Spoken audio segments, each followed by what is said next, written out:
Thank you for clicking on this Smashy Smashy Eggman movie reviews and more bonus review. I know I haven't done a bonus review in a while, not since I compared Deceased to Marvel Zombies, and I haven't done any new movies, or just new content, like new stuff. Mainly because I just haven't wanted to. Like I've seen 5 movies now in theaters. I saw Knock on the Cabin Door, which I liked, but I really didn't have anything to say on it. Megan, which I didn't care for, but didn't have anything really to say on it, and that was a horrible theater experience as well. That's what I would have bitched about, is the experience, not so much the movie. So I didn't want to do one for that. Quantumanium, Ant-Man and the Wasp, that was fine. It was a fine movie. I liked it. Operation Fortune, I actually saw with someone, so I got to talk about my thoughts on that movie at length with them. So I didn't need to do this version of it.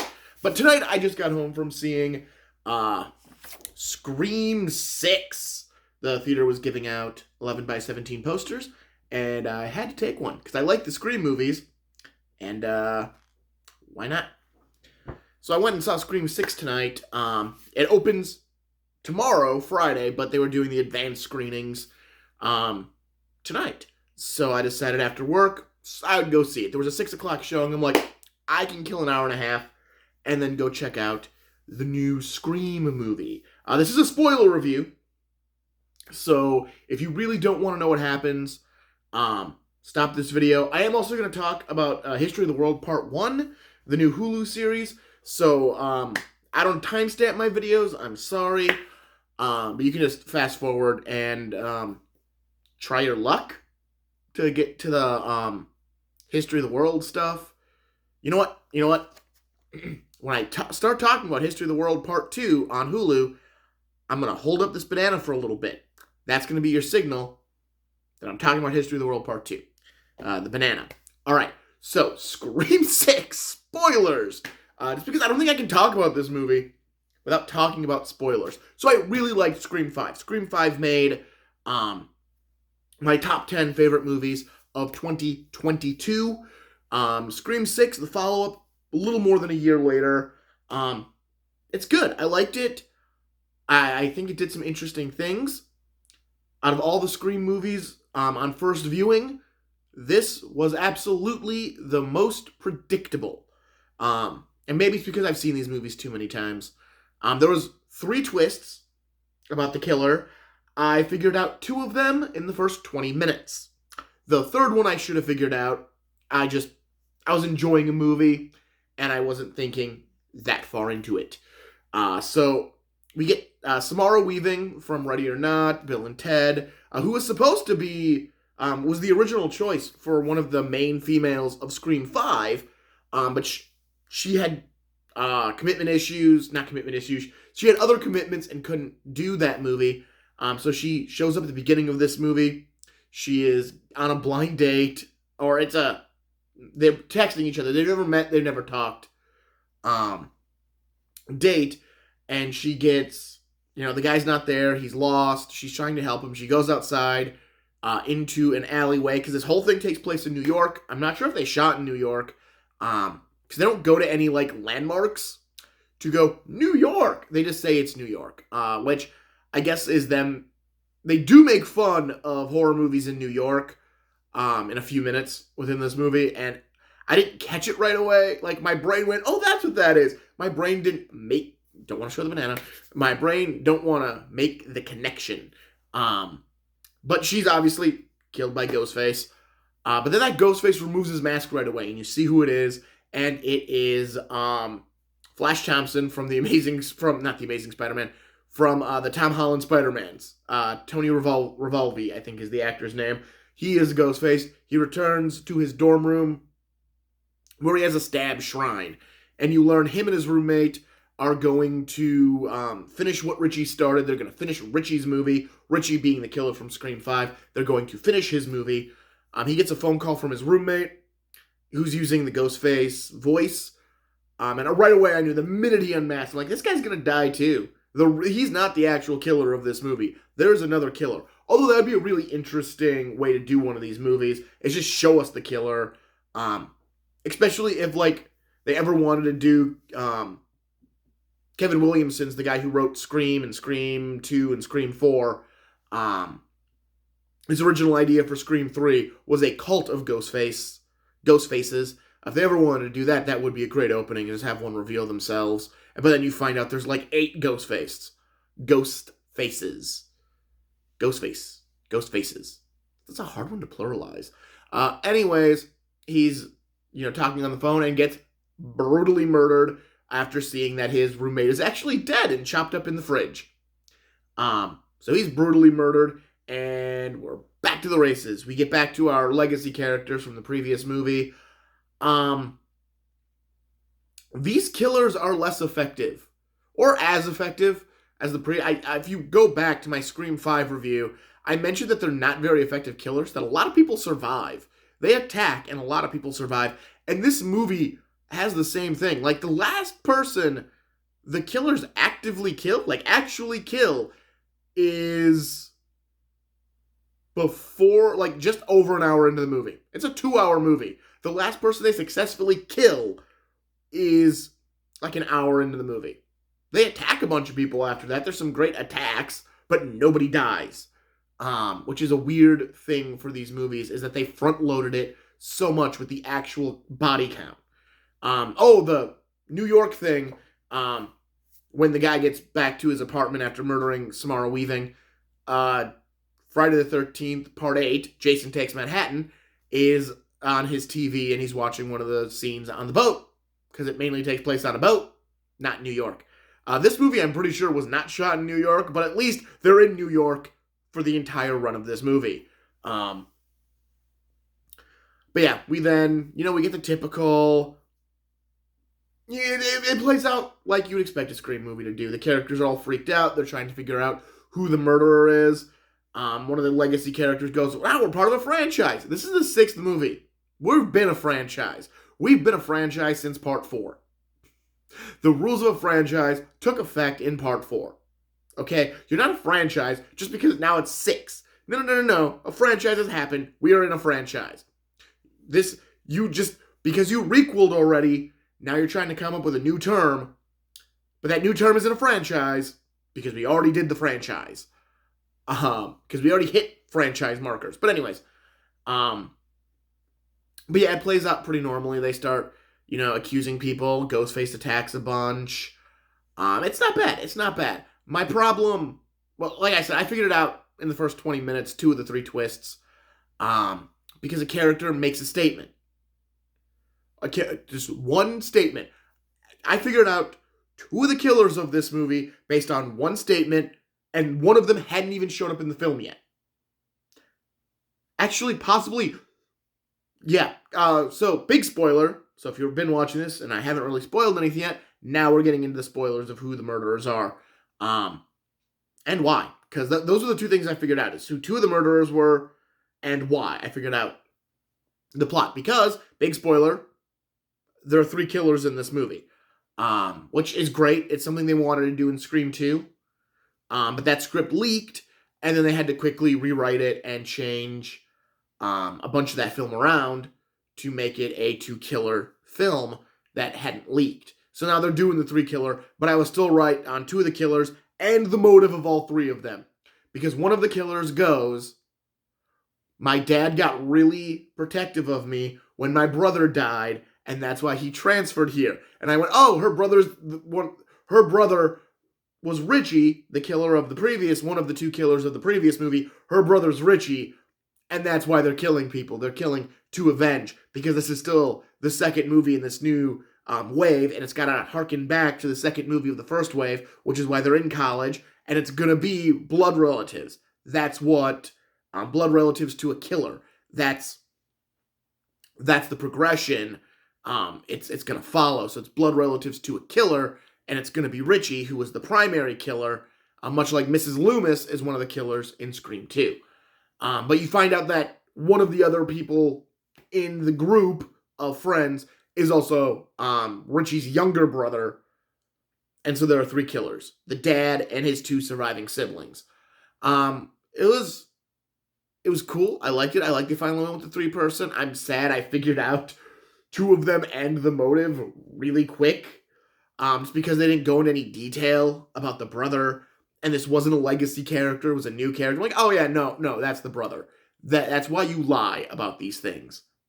Overall, I liked Scream 6. Is it my favorite Scream movie? No. No. Is it better than Scream 3? Yes. It is much better than Scream 3. And that's all you can do. Although, this is the first movie they've actually referenced the killer of Scream 3. Most of these sequels, Scream 4 and Scream 5, kind of just tap dance around Scream 3. They don't really want to talk about it. This one, they come straight out and say Roman Pritchard. They say the killer's name. And I'm sure the killer's names from this one will eventually stick with me because eventually they will. I know Quinn. Quinn is the female killer. And I think Ethan is the name of the male killer, and their dad's a cop, and his last name starts with a B. But that's all I got. I don't actually have like their names solidified in my brain yet. Not like Billy Loomis, Stu Macher, Mickey, who they say his last name in this movie as well. I'm like, that's his last name? Mrs. Loomis, who I think they say her first name. But I'm like, it's Mrs. Loomis. It's just Mrs. Loomis. Roman Bridger.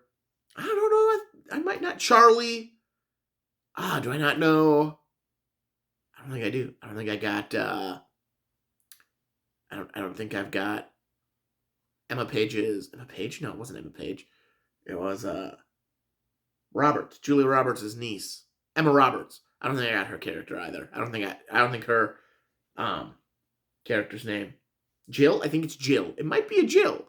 Jill sounds right. Jill and Charlie. Sounds about right.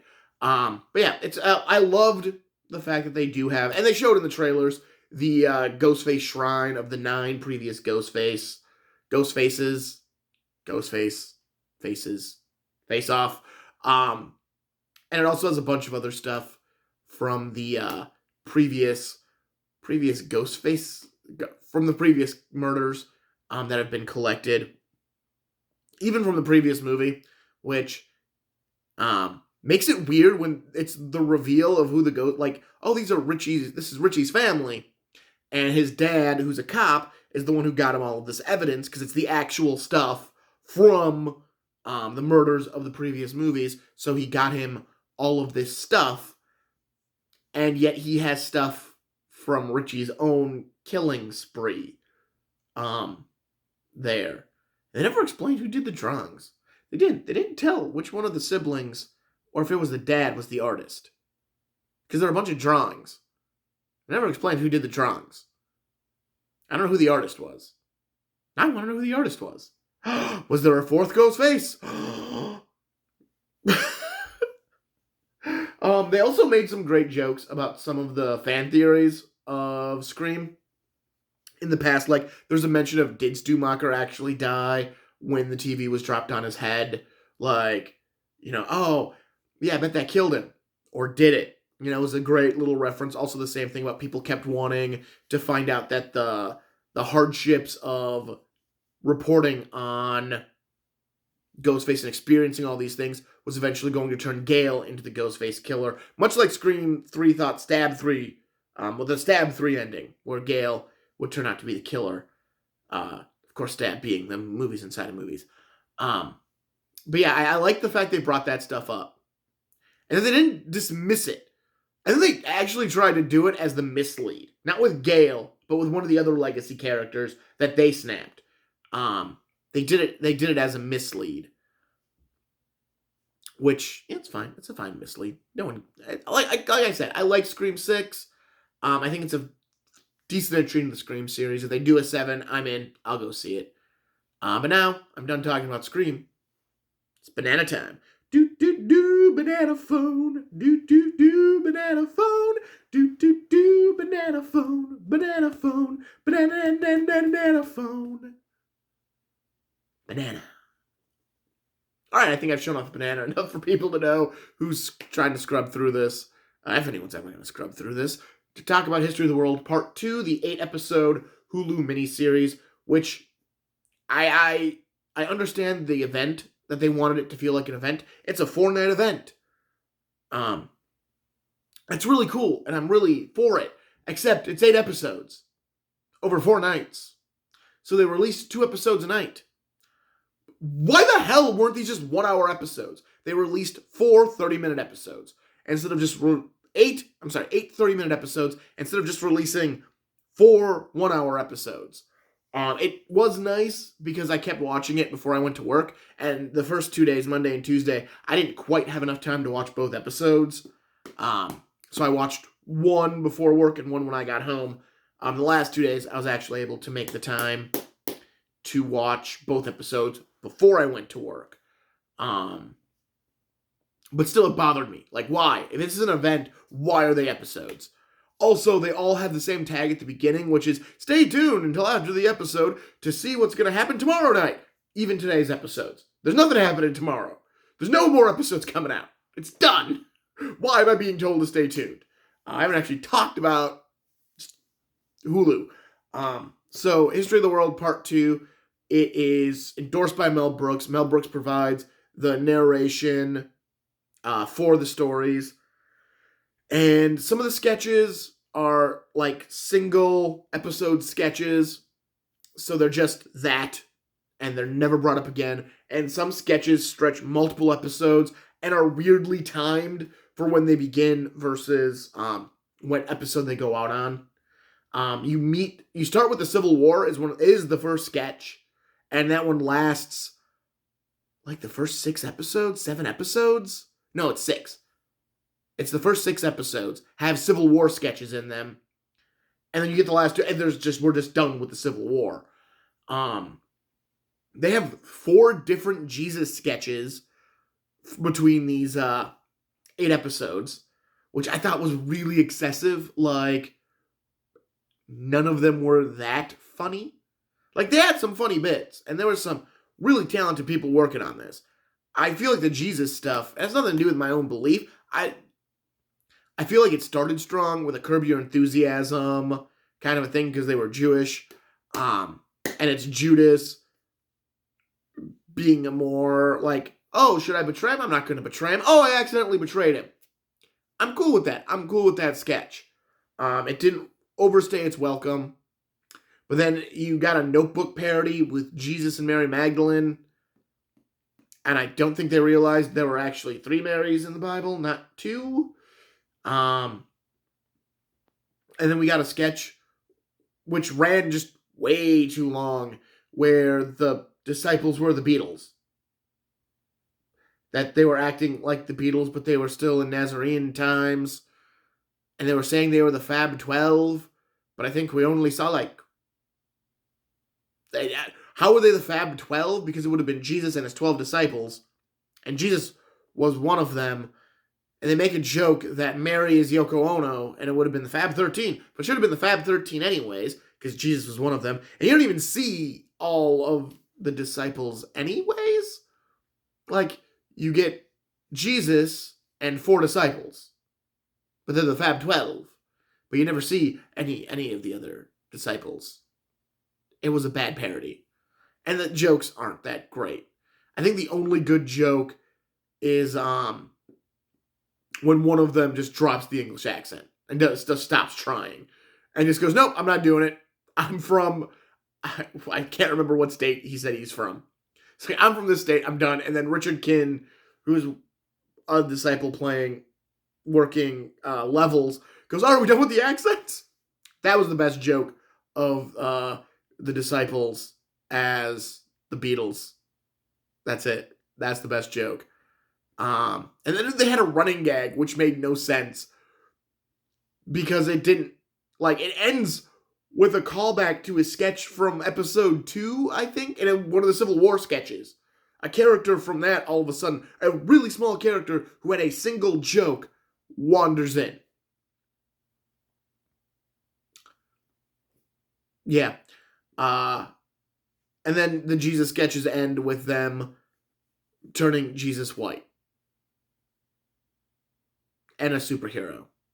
Again, I wasn't a fan of that running sketch. There was also a Shirley Chisholm sketch, and I get it. Wanda Sykes, a producer, she's going to want to have a long-running sketch where she can play a main character. I'm not sure if this is history of the world. Shirley Chisholm is a black woman who ran for president and came in 4th. for the nomination. She didn't even actually run for president. She ran for the nomination of her party and came in fourth. Like, I get it. I understand the logic. I just, to me, that's not history of the world. Like, that's not history of the world. Like, and she played Harriet Tubman in the Civil War sketch. And why didn't we just make that a bigger sketch? Like, why wasn't the Civil War sketch focused on Harriet Tubman and making Underground Railroad jokes? Because those jokes weren't bad. They weren't great, but they weren't bad. And not did Shirley Chisholm. Which, I mean, I guess I learned about Shirley Chisholm, so quality, but again, it's not history of the world. Like, to me, that's just, and I think Shirley Chisholm might have been the, like, closest we got to, because that was the 70s. So I think that's the closest we got to the modern time, other than all the random sketches they set in modern time, even though they were still in the past, which was weird. It didn't, like, hurt the sketches. It was just a weird thing to wrap my head around. But once I got used to it, I was fine with it. They also did a Russian Revolution one, which I feel it didn't have an ending. They didn't have an ending for it. So they just stopped. Some of the characters fled to America. And then a married couple separate.